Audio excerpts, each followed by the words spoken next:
શહેરમાં વરસાદની સાથે વીજળી પડતા એક વ્યક્તિનું મોત નીપજ્યું હતું, ત્યારે બીજી તરફ ભાયલી વિસ્તારમાં આવેલા પીએમ અર્બન આવાસ યોજનાના મકાન ઉપર વીજળી પડતા આવાસના ટેરેસની દિવાલમાં તિરાડો પડી ગઈ હતી, જેને લઈને સ્થાનિકોએ ભારે આક્રોશ વ્યક્ત કર્યો હતો। શહેરમાં બનેલા તમામ કન્સ્ટ્રક્શન સાઇટ સહિત અનેક બિલ્ડિંગ ઉપર આપાતકાલીન વાવાઝોડા વીજળી વરસાદથી બચી શકે તે માટે વ્યવસ્થા કરવામાં આવતી હોય છે। ઇમારતો ઉપર વીજળી બચવા અર્થિંગ સહિતની વ્યવસ્થા કરવામાં આવતી હોય છે। ત્યારે શહેરના ભાયલી વિસ્તારમાં આવેલા પીએમ અર્બન આવાસ યોજનાના મકાનો પર સોલાર પેનલ લગાવવામાં આવ્યા છે, પરંતુ કોઈપણ પ્રકારે વીજળીથી બચવા માટે જમીન સુધી અર્થિંગ ઉતારવામાં આવ્યું નથી, જેના કારણે ગઈકાલે વાવાઝોડા વરસાદની સાથે વીજળી પડતા પીએમ અર્બન આવાસ યોજનાની દિવાલમાં તિરાડો પડી હતી, જેથી કરીને સ્થાનિકોમાં ભયનો માહોલ સર્જાયો હતો। ત્યારે આવાસ યોજનાના સ્થાનિકો દ્વારા બિલ્ડરને દિવાલનું રિપેરિંગ સહિત સોલાર પેનલને અર્થિંગ ઉતારવામાં આવે કે જેથી કરીને આ પ્રકારે વીજળી જેવી હોનારત થાય તો લોકોને જાનમાલનું નુકસાન ન થાય તેવી રજૂઆત સ્થાનિકો દ્વારા કરવામાં આવી હતી। Urban residency 2 Bhayli near Navratna school પાસે હું તુલસીભાઈ બોલું છું। કાલે વાવાઝોડા કારણે વીજળી પડી ઈ ટાવર ઉપર, એટલે આ બિલ્ડરના કામકાજ લીધે આ થયું છે। આ સોલાર ઉપર બી અર્થિંગ નાખ્યું નહીં, એને લીધે આ 2 વાર એક જ જગ્યા પડ્યો છે, એટલે દિવાલ તૂટી પડ્યો। એ જ કહું છું, આ સોલારવાળા અર્થિંગ નાખી દે અને બિલ્ડરનો કોઈ એની માટે સગવડ કરે, બીજું શું કહીએ આપણે। આ તો કુદરત બનાવ બન્યો છે, મોટી દુર્ઘટના રહેશે તો હવે કોને કહું, ઠરાવ કોને પાડવું એને।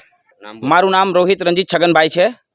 હું પીએમવાય અર્બન રેસિડેન્સી 2 માં રહું છું, ભાયલી વિસ્તારમાં। કાલે 5:30 વાગે અમારા વિસ્તારમાં વીજળી પડી છે અને એ અમારા જે અર્બન રેસિડેન્સી જે ભાયલી છે એમાં અમારા ટોટલ કુછ 6 ટાવરો છે। એમાં ઈ ટાવરમાં 7મા માળે જે વીજળીના જે ઝટકા પડ્યા છે એનાથી પૂરી ઉપરની જે ટેરેસની દિવાલ છે આખી તૂટી ગઈ છે। હવે આવા બનાવો જે બીજી જગ્યાએ ના બને એની માટે અમારે શું કરવાનું?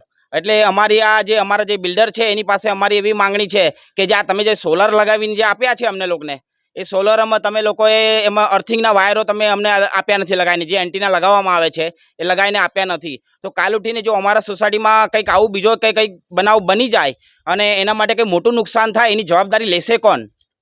એટલે અમારી એવી માંગણી છે બિલ્ડર પાસે કે તમે જે કંઈ આ સોલર જે પેનલ લગાવી છે એમાં તમે જે કંઈ અર્થિંગના વાયરો છે એ લગાવવામાં આવે, એવી હું આપ દ્વારા હું બિલ્ડરને માંગણી કરું છું। અને જે કંઈ નુકસાન થાય એની જે ભરપાઈ પણ અમને કરીને આપે। ખાસ કરીને અમને એવું લાગે છે જે આ સોલર પેનલ જે એ લોકોએ લગાવીને આપી છે અમને લોકોને, આ જે ખરેખર જોવા જઈએ તો અર્થિંગના કારણે છે કે અમે આજુબાજુ બધે જોઈએ છીએ અર્થિંગના એ લોકોએ એન્ટીના લગાવીને આપ્યા છે। એટલે કાલ ઉઠીને બીજું આવું કંઈ મોટું ઘટના ના બને એની માટે અમે સરકારને બી એવી માંગણી કરીએ છીએ કે તમે લોકો કે આવી જે સોલર પેનલ લગાવો છો પણ એની જોડે તમે શું છે અર્થિંગના પણ એમને કહો કે અર્થિંગ પણ અમને લગાવીને આપે।